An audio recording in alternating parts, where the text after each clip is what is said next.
VI and Queen Elizabeth. Throughout the 1939 tour, there was an outpouring of affection and loyalty towards the royal couple. That surprised even them. One of the important things was that it was Canadians embracing them as their king. The headlines of the newspapers, it was the King of Canada.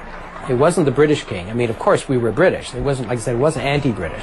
But it was the King of Canada who was here. And the Queen Mother, the Queen as she then was asked, because she was born in England, but ethnically Scottish, and she was asked on the trip whether she considered herself English or Scottish, and she replied, well, since I landed in Quebec, I consider myself Canadian. And that, of course, went over very well. So there was this interconnection that they made Canadians feel more Canadian, and Canadians made the royal couple feel more Canadian. As soon as they landed, reporters started writing about the Queen's radiant beauty, her warmness, her ability to connect with Canadians. Early on in the tour, one newspaper published a series of photographs with the headline, "This is how our bonnie Queen has stolen our hearts." As the royal couple were leaving Canada, another reporter wrote, "Her Majesty won the continent with a smile." Queen Elizabeth in 1939 had combined her regal nature. She had to play the role of a queen, but she was also very approachable and had the ability to talk to ordinary people. And I think that's very much like, first of all, Diana, and then the present Duchess of Cambridge, Kate Middleton, who somehow, almost by a miracle, is able to look very queen-like, very regal. That procession down Westminster Abbey was quite amazing, but that she looked like as if she had been born to be a princess and future queen. At the same time, we saw photos of her and of Will's talking to the crowds. They have no problem at all. And that's very much like William's great-grandmother. And like his mother, of course, too. But Queen Elizabeth, the Queen Mother, had an amazing ability to combine that sort of regal quality with the ordinary people. Just thought she was wonderful because she could show up at an event and appear as if she loved meeting the most ordinary of people. It was these ordinary people that made the tour a success. The King and Queen were deeply grateful their tour had gone so well. Reports emerged that the King was constantly astonished and delighted by the outbursts of loyalty to the Crown and enthusiasm for the royal couple. In a sense, George VI and Queen Elizabeth were reinventing the monarchy and putting an emphasis on, putting an emphasis on both parts, the role of king and queen, but also the role of people who could reach out. The predecessor, Edward VIII, was loved by the ordinary person. It was probably partly his influence. He's better known today as the Duke of Windsor. He was king for, I think, 8 months, but ordinary people loved him, and that's one reason why it was difficult at first for the new king and queen in 1937 to appeal to the ordinary people, because they were fans of Edward VIII. The tour of Canada was beautifully planned, because not only were there official banquets, but at one point in Sudbury, for instance, the king and queen went down into a mine. They took an elevator used by miners, and they went down. They disappeared for a while inside the mine. I don't think there were pictures inside, but you could see them as they were about to descend. And that is a good example of how they were trying to personalize and democratize the monarchy. Decades later, Queen Elizabeth, by then the Queen Mother, said, "I shall always look back upon that visit with feelings of affection and happiness. I think I lost my heart to Canada and Canadians." She fell in love with Canada, she said, when she arrived, and Canadians fell in love with her. And that bond was immense. And that came out of 39. There was one, I think it was Vincent Massey, met a Canadian soldier during the war. And the soldier said that he had seen the King and Queen in Canada in the 39 tour, and he said, if there's ever a war, I'm going to go fight for that little lady, meaning the Queen. Just over 2 months after the royal couple departed Canada, war broke out in Europe. Many historians have noted one of the main reasons behind the tour was public relations. to ensure Canadian affections and sympathy for Britain against Nazi Germany. It also was to strengthen their friendship with America. Despite the motives behind the tour, it was a success for King George VI. He made more speeches in Canada than he had during his entire reign until then. The king, had come after the abdication, rather insecure individual, great abilities, but wasn't aware of them himself in some degree, and he stuttered, of course, as the film, The King's Speech, made evident. Unfortunately, The King's Speech, the film, didn't make it clear that he overcame that stutter in many ways in Canada, because he gave a lot of speeches in Canada at the unveiling of the War Memorial, a brilliant speech which moved Canadians considerably, where he said that without peace there can be no freedom, and without freedom there can be no peace. So he reached Canadians very much, his speech to the Empire from Winnipeg on May the 24th that year. And so the king found that people respected him and admired his abilities, and he gained a confidence in Canada. And that took him a long way forward in reassuring himself that he now was the king in his own right, that he wasn't just his brother's replacement.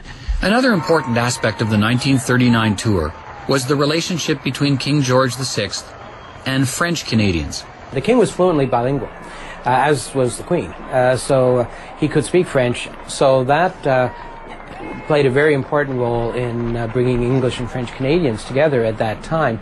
And the other interesting thing which French Canadians loved was that the king didn't stutter in French. Apparently the king's French was better than his English in that sense, and French Canadians loved that. And they made great recognition that, wow, the king speaks very good French and better than he speaks his English. On the royal couple's departure, Mackenzie King wrote in his diary, "The sun was shining very brightly. The king and queen were at the very top of the ship and kept waving. No farewell could have been finer." For Mackenzie King, the 1939 tour was both a personal and a political triumph. It was a sentiment shared by King George VI. In a speech given the day after his arrival in London, he spoke of the tour. He said, "It is my earnest hope that the journey may also be of some importance in its influence on the Empire's future destiny. We have been welcomed with a sincerity that stirred us profoundly by millions of our fellow human beings in Canada, in the United States of America, and in Newfoundland." The king never returned to Canada. He died in 1952, and his daughter, Princess Elizabeth, ascended the throne to become Queen Elizabeth. George VI's wife became known as the Queen Mother. Honourable members of the Senate, members of the House of Commons.